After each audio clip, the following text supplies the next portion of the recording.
રાજકોટમાં જેતપુર ખાતે સરકારી ખરીદ કેન્દ્ર પર ખેડૂતોનો હોબાળો। થાણા ગાલોલ ખરીદ કેન્દ્ર પર ચણાની ટેકાના ભાવે ખરીદી દરમિયાન ખેડૂતોને ભારે મુશ્કેલીઓનો સામનો કરવો પડી રહ્યો છે।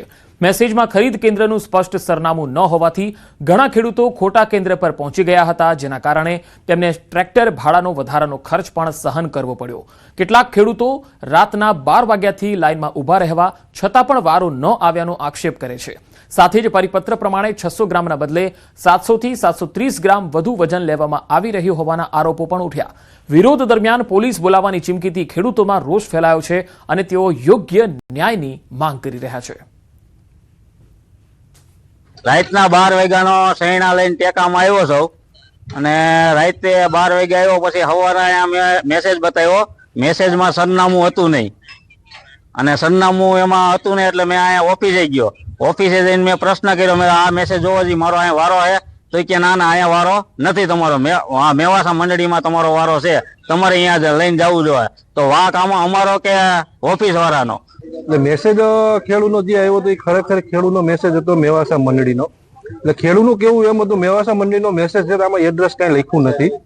એટલે મેસેજ જોયો તો ત્યારે મેં ખેડૂતને કીધું કે એમાં એડ્રેસ લખ્યું નથી, એમાં એડ્રેસમાં કોડ આપેલા હોય। એપીએમસી જેતપુર એટલે ખાલી જેતપુર આવે એટલે એ મેવાસા મંડળી આવે, જેતપુર 2 આવે એટલે દેવકી મંડળી આવે, જેતપુર 3 આવે થાણા ગાલોલ મંડળી। ખેડૂત પાસેથી મેસેજ હતો એ ખાલી એપીએમસી જેતપુરનો મેસેજ હતો। એ મેસેજ એને ખેડૂતને વાંચતા આવડતું ન આવડતું એ ખ્યાલ નથી। કચ્છના ગાગોદર વાઢિયા કેનાલમાં કુંભારિયા પાસે ગાબડું પડ્યું। ભચાઉ તાલુકાના કુંભારિયા પાસે ગાબડું પડતા મોટા પ્રમાણમાં પાણીનો બગાડ થઈ રહ્યો છે। છેલ્લા 20 દિવસથી ગાબડું પડ્યું હોવાનું સ્થાનિકોએ જણાવ્યું છે। કુંભારિયા, પીથાપર, રાયથરી, હજીયાવાડ અને ચાંદ્રોડી સહિતના ગામોના ખેડૂતોની મુશ્કેલી ખૂબ વધી છે। પાણી ખેતરમાં જવાથી જમીન ધોવાઈ જવાની ખેડૂતોને ચિંતા છે। વહેલી તકે મરામત કરી કેનાલને મજબૂત બનાવવાની સ્થાનિકોની માંગ છે। રાજકોટમાં ટોલ નાકા પર મારામારી થઈ। ભરૂડી ટોલ નાકા પર ટોલ બાબતે માથાકૂટ થઈ। વાહન ચાલક અને ટોલ નાકાના કર્મચારીઓ મારપીટ કરતા દેખાયા। સમગ્ર ઘટનાનો વિડીયો પણ વાયરલ થઈ રહ્યો છે, જેમાં જોઈ શકાય છે ટોલના કર્મચારીઓ અને વાહન ચાલક એકબીજાને મારામારી કરી રહ્યા છે। હવે ટોલ આપવાની બાબતે આ ઝઘડો થયો હતો અને ત્યારબાદ તેઓ હાથાપાઈ પર ઉતરી આવ્યા।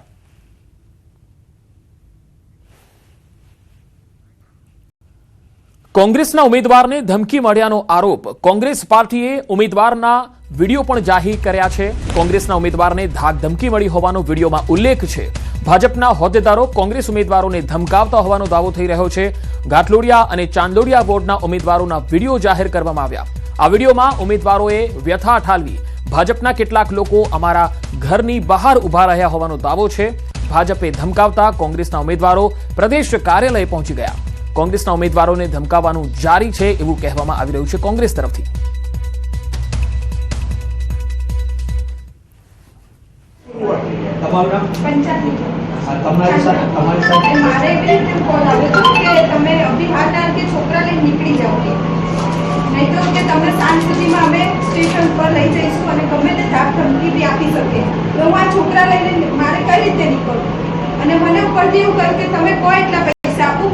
ટિકિટ પાછી ખેંચી લો, કારણ કે સામેની સાઈડ અમારા કાચના ઢૂબા છે, એના હિસાબે એની બોર્ડ વધી જાય, એના માટેથી મને એવું કહ્યું છે કે તમે આ ટિકિટ પાછી ખેંચી લો। બસ આ ધમકીઓના છોકરાઓ એને મારે રખડવું પડે છે। આજે આ બેન એમના બાળકો લઈને સવારના જમ્યા વિનાના બાળકો ખાધા વિનાના અત્યારે મને એવું કીધું કે બેટા એવું ખબર પડી કે તું ઊભી છું તો બેટર છે કે તું તારું નામ પાછું લઈ લે, કારણ કે સારું ના લાગે, આપણી સોસાયટી ઉપર આ કલંક લાગે છે। એટલે મેં રાજુભાઈ અમરકોટિયા એમને એવા વર્ડ્સ વાપર્યા કે આ તારી ઉપર તારા લીધે અમારી સોસાયટી ઉપર કલંક લાગે, કારણ કે રોઝવુડ એસ્ટેટ જે છે એ ભાજપની સોસાયટી છે। મેં કીધું મને તો પહેલાં એ કહો કે પાછું આ વસ્તુ ક્યાંથી ઊભી થઈ કે સોસાયટી કોઈ પર્ટિક્યુલર પાર્ટીની થઈ ગઈ। પછી સેકન્ડરી કે તમે વર્ડ મને વાપરી ના શકો કે કલંક છે। મેં તો એવું તો હું કોઈ કામ નથી કરતી અંદર કે એવું તો હું કંઈ બોમ્બ બનાવતી હોઉં કે ભ્રષ્ટાચાર કરતી હોઉં કે કરપ્શન કે કલંક લાગે છે મારા લીધે સોસાયટીના નામે। મેં તો એના કરતાં તમે એજીએમ બોલો અને તમારી ડેબિટ ક્રેડિટ શીટ્સ કાઢો તો કોણ કલંક છે ખબર પડી જશે।